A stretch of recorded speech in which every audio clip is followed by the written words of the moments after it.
Hi, I'm Joe Scacciaferro, and this is On Location.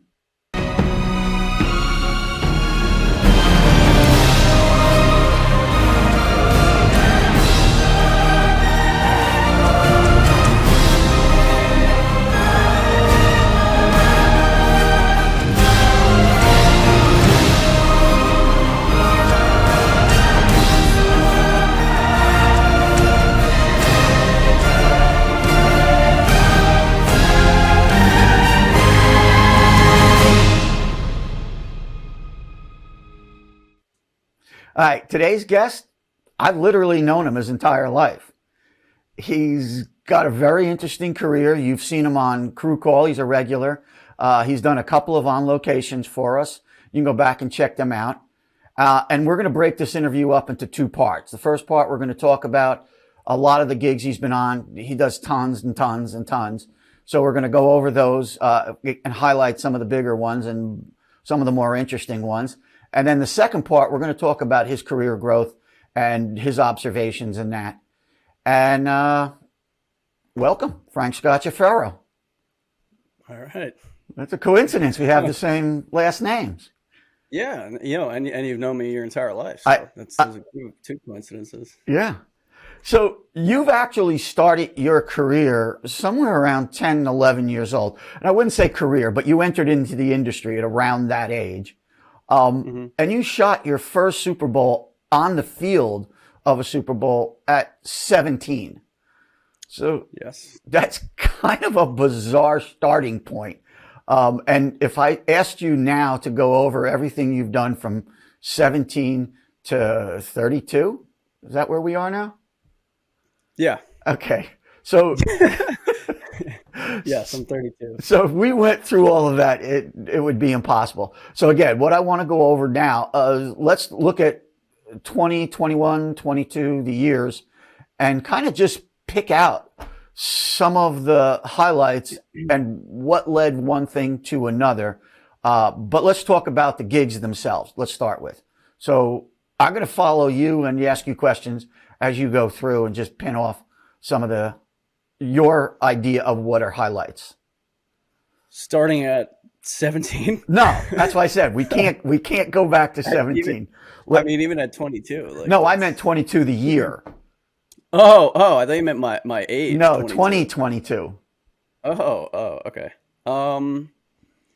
Yeah, it's funny. I was just just preparing for this, knowing what we were gonna do. I just started going through. I was like, oh, I'll just write down a few of the things that I've been doing. So I was going through like my phone, just like the months of 2022, trying to, because I always take pictures of everything that I'm at. One, just for my own reference, and then two, just to be like, okay, like I'm not gonna remember everything. And then, yeah, I was like, oh wow, I forgot I even did that. And like it's just places that I flew to, like not, it wasn't, not like doing local like Ranger Nick game, that kind of stuff, like studio shows around here. Like, yeah, that's stuff I do every year. But then there's, I don't know, 15 to 20 things throughout the year that are kind of either one-offs or like stuff I do every year, like bigger shows, but they're, places I usually fly to. And I'm like, oh yeah, I forgot I was even there. Like obviously the one on location we did about like going to Tokyo last summer, like I'm not going to forget that, but like weekend trips to do like boxing in Minnesota, and then I was flying down to Atlanta like every once like a week basically for less than 24 hours to do this MLB on TBS, which was like every Tuesday for like 2 months. But I literally would fly down late in the day, do the show at night, and then fly home at 6 a.m. in the morning. So I was there for like, I don't know, 15 hours round trip. So I was doing that like sporadically, but the in between like all these other gigs, so in the beginning of last year, or I guess it's still this year, was like January. The first big thing was doing the NBA All-Star down in Cleveland. So I was out there. It was weird. I was there with JITA. And what is JITA? JITA, what does it stand for? Or What? What is the company? Either one. Well, so JITACAM is a company that I work for a lot. We talked about it. You probably hear me talk about it on Crew Call a lot, mention it. But if you don't know what it is, JitaCam is a specialty camera systems company that has all types of different stuff. It started out with the JitaCam, which is a jib in the air, which is, if you know what a jib is, like a camera crane, for lack of a better term, but that's an easier way. That's how I explain it to people that be like, I don't know what a jib is. You operate it from one side, it's a big crane that has a camera on the other side. So what they did was turn that upside down and hang it from the air, which is jib in the air, JITA. And it's all robotic, and there's two people that operate it. So like I can do both. There's someone that pilots the arm, so it goes 360 and it can elevate, and then the camera can move in, by itself. So there's someone that operates that, and then there's someone that flies the actual arm around. And it's used a lot on boxing, UFC, corporate shows, a ton of stuff. So that's where JITA started with that, and they have a bunch of those systems that are now, they've keep making more, and they're all over the place. They have some permanent installs in studios, but they're huge. And then they kept growing, and then they kept buying more, other systems, whether it be some type of robotic head or a techno crane, which is a telescoping jib, that can go out to like 24 feet, and they have a Movi bird, which is a similar thing, but it's even bigger. That's used on like feature films and that kind of stuff. They have most recently I just worked with one of their newer systems, which is the AgitoCam, which is a small tower cam, which is telescoping just up and down, but it's also on a car, kind of like a remote control car. So it's built on that, and then you build that on rails. So it's like a rail cam. So basically you can move, depending on how long you build the track, you can move that way and you can move up and down. And there's, again, two operators. Most of the things that they have are dual operated. Like someone's controlling the camera and then the other person's driving whatever the mechanism, whatever the system is. So they have other stuff. They have little sky cams. They have point-to-point systems. They have a ton of things. Okay, so let's get done with the JITA commercial, and so tell me about the gig. Go back to that. Okay, yeah. So that was for Bleacher Report, doing like these House of Highlights shows. We did 2 shows down there. It was in the same room, but the 2 shows were on 2 different days. One was at one side of the room, one was at the other, and they wanted the JITA on both. So we built it on one side. One was it's called like a versus show. Had like something, it was like kind of like a rap battle, but not rapping. It was between like Shaq and Allen Iverson and Tracy McGrady. I think Shaq was hosting it, but it was basically they were doing like a battle of who had better highlights. And then there was a concert also with Young Gunna, I think was the concert. So that was one show. And then we had to we didn't want to rebuild, like tear the whole thing down, move it, and then rebuild it. So basically what we did was we lowered, because it's attached to a truss, like a lighting truss. We lowered the truss, unclipped it, and then actually put a forklift through the truss and just moved it to the other side, and then put the hooks down, like brought the hooks down, hooked it, and then brought it back up. So it just, because we had to do it, it was a timely thing. It was a timely changeover. We had less than a day, like about a half a day to really move it. And then you have to level it when you get up there and make sure everything's correct. So that was a little weird. Like that was the first time I had to move an actual arm like that to another position, another location, and without breaking it down. But yeah, it worked. It was cool. And the other show was a 3-point contest for House of Highlights with like all these YouTubers and like social media influencers, which that was, I guess it was cool. To me, the show is not, that doesn't really make that much of a difference. For that, I was operating the camera. Kyle, one of the techs that lives out in Vegas that works for JITA, he was operating the arm. And you just said something that's interesting, that the show's not that interesting. After a while, we all kind of get the show itself our gig's not the show. Our gig is the technology, Right. or presenting the show and how that using the technology to present the show. So we can't Yeah. really get too wrapped up in the nuances of the show. Hmm. So it's not that you don't care about the show, it's that your focus isn't on the performance. Yeah. Yeah, but you still have to like, especially like when it's music, Oh, yeah. like, I'll compare it to what I just did, which was going back to the Agito cam, which was that cam, the tower cam on a rail.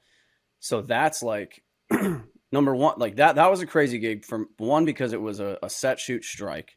Like, so we got there at 10 in the morning. The show was at 7. They wanted us to be ready by 3, and it was at MSG, and it was like this huge British band called the 1975, and it was a big show, and it was live on Amazon, and they poured a lot of money into it. So number one, a lot of things with that show. Like, that was my first time seeing the Agito cam. Like, I understood what it was, but I don't know the build. Then there's a stabilized head, which is a very intricate thing. Stabilized head, that meaning the camera is mounted on that, and that head is mounted on the Agito, on the actual camera system, the mechanism that's moving it. Um, so it was like the other guy had used both of those things, so I wasn't really the lead on that. I was kind of just, I understand how things are built and I can take direction, so I wasn't really the lead. So I'm learning, number one, how to build it. Then I was driving, operating, and what that entails is a little box controller about this big, which has a bunch of different things on it, and there's different ways you can customize it. So basically, I had like a lever that I can go left and right and drive back and forth on the rail. Plus, I have 2 foot pedals to raise and lower the tower.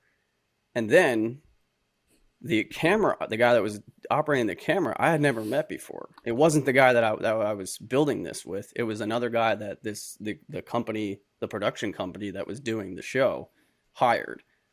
So it's like I'm working with somebody that I've never worked with before, and you have to work in tandem. You know what I mean? And it's also like extremely loud in there, so it's like we can't really like communicate with each other. So it was a lot of like me kind of just like glancing over at like hand signals, and like I see him just being like, go right. Or it's also just like my own instincts of knowing what to do. Like, if I was the camera operator, I know where I want to be, and I also have to listen to the music of how fast to be moving, and how, where, if I hear that there's a drum solo coming up, because we're also getting cues from the director, like, okay, there's a drum solo coming up, and that's where we were built, was right behind the drummer. So I'm anticipating him coming to us. So it's like, but I also can't start a move, and then blow the entire shot by the time he comes to me. Then I'm behind the drummer's back and you can't see anything. So it's a lot of feeling the music, but also, again, like I told you, I hadn't used this system before. So I had to do a lot pre-show, just like getting my hands and feet used to moving everything at once and operating it without thinking about it. Because if I think about it, then I'm not paying attention to what I'm doing, not paying attention to the shot. And then I screw him, and then it screws the actual show. And then people like what we were just saying, like, I'm not paying attention to the show. Like, I had no idea what it looked like, because I can't do all those things I just talked about and program and like watch the show. So I didn't, I can just about hear the music and like make out what's going on. It was more like feeling the bass, I guess, in the room, and like the pace of the song is what I'm paying attention to for that. And that's a lot of the same thing with any music stuff I've done with the Jitticam. If I'm piloting that, it's the same thing. If it's a fast paced song and it's like, I want to be like cruising in to over the crowd and like get to the stage and land on something, or, if it's a really slow song, the opposite way, or if I know that it's going to be the end of the song, we'll start close and then be like a pull out, like a huge reveal of the room, so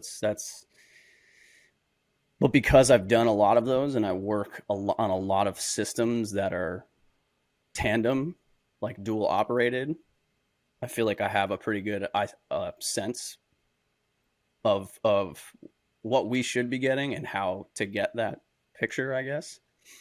Plus, I also operate the camera. I do both, so I understand the limitations of both Nice. and what you. So it's Yeah. yeah, I don't know. It's fun. There's a lot of stuff that you just did that I want to unpack, but I also don't want to. I don't want to short circuit going over some of these other gigs, but I want to ask, Yeah. or I want to make the point here of two people working together on one basic system. You keep hitting on the fact that you work together, you build. I liken everything to music, and I was like, okay, if you know what your guitar player is doing, and you kind of have a feel, or you understand each other, that's critically important, more important in the type of technology you're using, because two people have to become one person. You have to have the same vision, the same songs, the same feel for everything, but you also have to have the same vibe. You mentioned pace, which is tempo. And if he's not thinking that way or she's not thinking that way, you're screwed, because they're going to be anticipating a different shot. Not right or not wrong. They're just anticipating a different shot. So the fact that you've done and do tons and tons of actually looking through the lens of everything, you have a good sense of that, as you said. And I just want to make sure I accent that point, because that's really important. And don't get me wrong, there's times on this where, it's not like we were just in sync right away or the entire time. There's times where I'm like, I'm thinking we're gonna do this, and then he panned a different way or went to something else, and I'm like, in my head, I'm like, that's not what I would have done. Whoops. I was like, that's not where I thought we were going with this, but I have a lot of control of it, because I have to put them in position, whether it be the Agito cam, if I'm driving it, or if it's the rail cam doing basketball for like the Big East, which I do every year, which is on this list. I'm driving them, or a Agito cam, I'm flying them around, and I have to put them in a position. So I actually have a little bit more control of where something starts. Yes, they can say, let's go do this. Right. Let's go over here. But I can, they can't get there unless I move them there. And you also have a director who, it's his job to pull everything. So you've got a lot of people who have opinions about what's happening. Before we go any further, if you have a list, just read through the list so that we can make sure we at least show the amount of work that you've accomplished in just 1 year. Okay. Yeah, and I pretty much have like pictures and videos for all of these, so we can maybe just do a montage as I'm reading through them.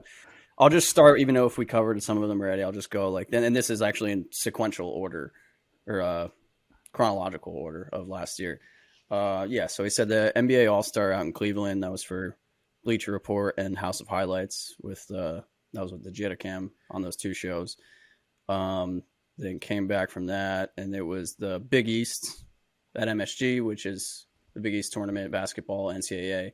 And that's a crazy 4 days, because it's a tournament. It's 4 straight days of like, you're doing multiple basketball games a day. That's with the rail cam that's built on the ground. That's, again, dual operated. I drive that. Matt Alessandro does the camera for that. Him and I were pretty in sync with that show. Then a couple Barrett Jackson shows, which are the car shows. That's with a Jitacam. One down in West Palm Beach. The other one was out in Vegas. Not like back to back, but I just put them together. A DAZN boxing fight at MSG. That's a Jitacam. I think I was operating the camera on that, because I think Kyle, who I mentioned before, he's only an arm operator. So anytime I'm with him, which he was with me in Bleacher, he's with me on ESPN fights that I do. So him and I work pretty well together for that. Then UFC out in Phoenix, which was again Jitta show. They're on every UFC. There's a Jitta. I'm not necessarily on them. There's usually the same two guys that travel on that show, Ryan and I think his name's Chris. Anyway. And then also, like, in between all this time, remember I mentioned, like, I was flying to Atlanta, like, once, like, for 15 hours, like, once a week, if I could, So I probably went down there 7 times, maybe somewhere around there, over like a 2 month span, doing that MLB show for TBS. And that was literally just a pre and post game show that they basically have a permanent install of a Jitticam in there. Then randomly, this has nothing to do with like a professional career, but I felt like it was something to mention that I do every year. And it's like, because we've talked about, it doesn't matter the size of the gig, and it's just like, it's still fun stuff to do, and it's completely different than what I normally do, but I actually have a very fun time doing it. Is this thing I do with Gloss, who's also on Crew Call. Him and I do, my friend and his wife own a dance studio, like a local dance studio for kids from the age of, I don't know, 3 to like through high school. And we do they have, leading up to their like big recital every year, we do like headshots for all of them, like video headshots and all these like intro videos. And then we actually, Gloss puts on a Ronin, which is like a kind of like a Steadicam. And he shoots like their performances, and it actually, then we edit them, and and then they air like when they go to the recital, like I guess it's an intro video before they actually do their number on stage. And that's fun because I actually get to like kind of more direct in a way, and it's a more controlled environment. And we're working with, it's always a fun thing. We're working with like kids and then like other people that I know, and they remember us. And now we've been doing it for like 5-6 years, so like these kids remember us, and like I've actually seen a few of them like grow up, like basically go through 4 years of high school. So that's always something fun to do. Then doing a bunch of graduations, like just doing jib at graduations for Kane, which I do every year at NJ Pack, and Prudential. That's their like undergrad and then graduate students. Did one out in, I think it was like Long Island College or something. I don't know. It was out at the Nassau Coliseum. I don't even remember what school it was, but the graduations are not the most exciting thing, but whatever, they're fun to do. Then a couple Showtime boxing. I was doing jib on like the set, like at the pre-post, and then like in between fights. Like I wasn't doing the actual fight, but I was at the desk doing jib. One in Minnesota, one at Barclays, which the Barclays one, at one point we talked about it on Crew Call about the craziness that happened there at the end of the show with like right. a shooting happened outside, and then like everyone filing back in and like knocking into me in the jib. Like that was chaotic. And then like the last 2 big ones, those were two, like those are the ones maybe we can actually get into a little bit, was the going to Oregon for a month for the World Athletic Championships, which is the first time I worked that. That was with Fletcher and like all these different robos and stuff that we had to build. That was like a huge show, like a ton of us just robo ops on that show. And then came back from that, went on a golf trip with my friends for like a week, and then came back for like 3 days, and then went to the US Open for a month. Somewhere in there, you did a funeral. Funeral? Was that last year? I think it was last year. Maybe it was 2021. I think it was 2 years ago. That was DMX's funeral, which was, yeah. I mean, that never like that's always something to bring up and talk about, because it's just like, I mean, it's the only funeral I've ever worked, and it was very strange. Yeah, that was doing jib on the floor, and it was like Kanye's Sunday service that was doing the whole thing, but it was like kind of like a concert, but not really. It was also in a venue. Yeah, it was at the Barclays Center. I mean, there's all these like heavy hitter celebrities, like, and musicians, and all these people that were. I mean, it's DMX, like, right? Not even just because he's a huge rapper. He's also local, and he's been around forever. And like Kanye's Sunday service is doing this, so it was very like theatrical, and like I don't even know how to describe that show. Yeah, okay. So, but it is what it is. I just did that. I mean, because you're if you listen to what you're saying, it's hysterical. I mean, you're going from, these major fighting events to, big venue shows. And then you go over and do, local dance for a friend. And then you go to, which is, we in the industry, we understand that. But the Yeah. outside of the world, they kind of think there's levels, but don't recognize that it's the technology of the level that can get applied to a lot of different things. Yeah. And then it's your skills that are at levels, but can be applied to all different, even the graduations, which you just went over. These are not small graduations. These are things in big, like Yankee Stadium. They're being done at. They're being done at venues, and these are big things. Even though it's not, it sounds small because people think graduations. Oh, I went to college. I had to graduate, but they're not. Everything has amplified over the last, decade or so. Okay, so keep going. So you finished U.S. Open, and that brought you to directly into our football, right, our post game show. right, Literally, like that day, I drove home from from the Open. I think came home, changed, and then drove to right. So there's a post game show, MSG post game show for the NFL, and then you're also we're on the road with Amazon Thursday Night Football. Oh yeah, yeah, which I got asked to do this year and be on like their the whole thing, actually doing these 4K robos that are the goal line robos, which I've never been a part of before, and got asked to do that like back in April or May, probably. I got called and like asked to be on the whole season, so that was it was very cool, great opportunity. It was an awesome thing to be on, like to get asked to be on the package, but just going through everything I just talked about, right? Like all those things that I work for, all those two, especially like Jada Cam and Fletcher, and then like mixed in with all the local. I mean, I didn't even mention any of like all the MSG stuff that I do, whether it be studio shows, doing Rangers, Knicks, like all that stuff. Like that's my steady local work, which I don't want to lose that. And then I like to, try and sprinkle in all that other stuff and being able to travel and that. So that was like a 2-3 day, like tough decision to talk, like think through myself, talk about with you, talk about with other people like that I know that are in the industry that I called, and just to be like, hey, I got this opportunity. Here's like what I basically would be on the road from traveling every Monday, coming home Friday, right? Doing the game because it's Thursday Night Football. So traveling Monday, set Tuesday, set Wednesday, show Thursday, travel home Friday. Yeah, I have the weekend off, but then you travel again Monday. So that 2 days is like almost meaningless. Like you're barely home. You do laundry, you maybe go out one night and see your family, and then you're gone. And so it's basically, in my head, I was gone. I would have been gone from preseason through whenever their last game is. I think they do. I think Amazon's doing one playoff game. So I mean, that pretty much takes you like through half of January, right?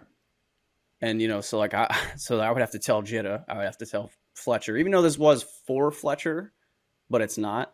I mean, they're so big, they do all different stuff. So like not everybody would know that all their crewers they would still ask me to do stuff. And I'd be like, no, I'm on the road.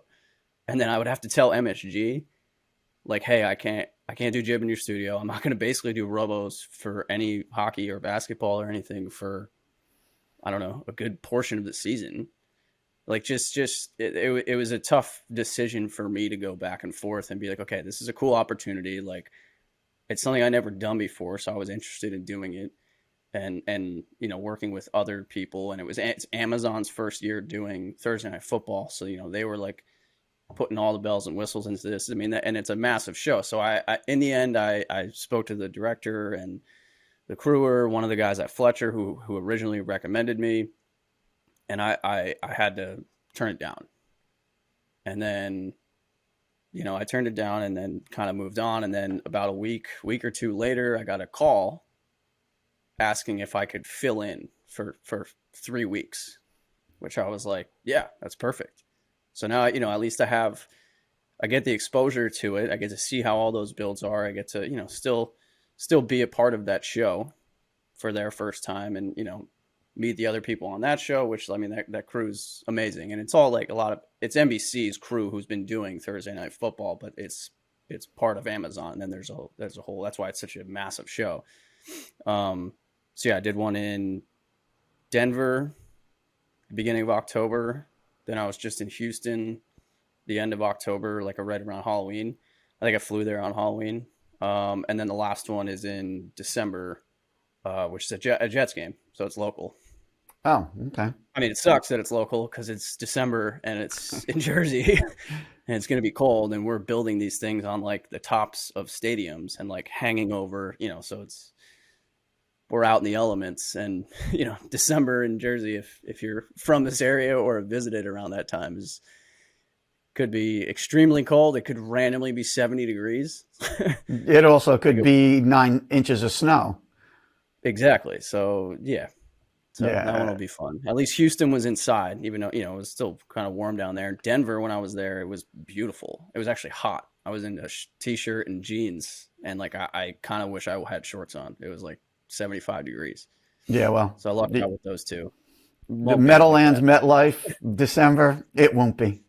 You've Especially being up that high. Yeah, you're at the top of the. I mean, the Meadowlands is a unique place because it's so flat for so long, and we're literally nobody realizes how close we are to the ocean.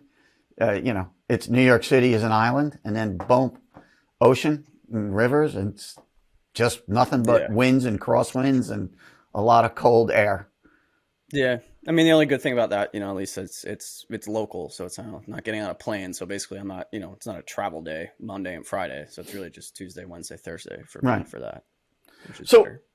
I don't know where you are in your list. Have you pretty much ran through most of it? I mean, yeah, you can always like sprinkle all the, like I said, the local stuff. You keep excluding the poor devils.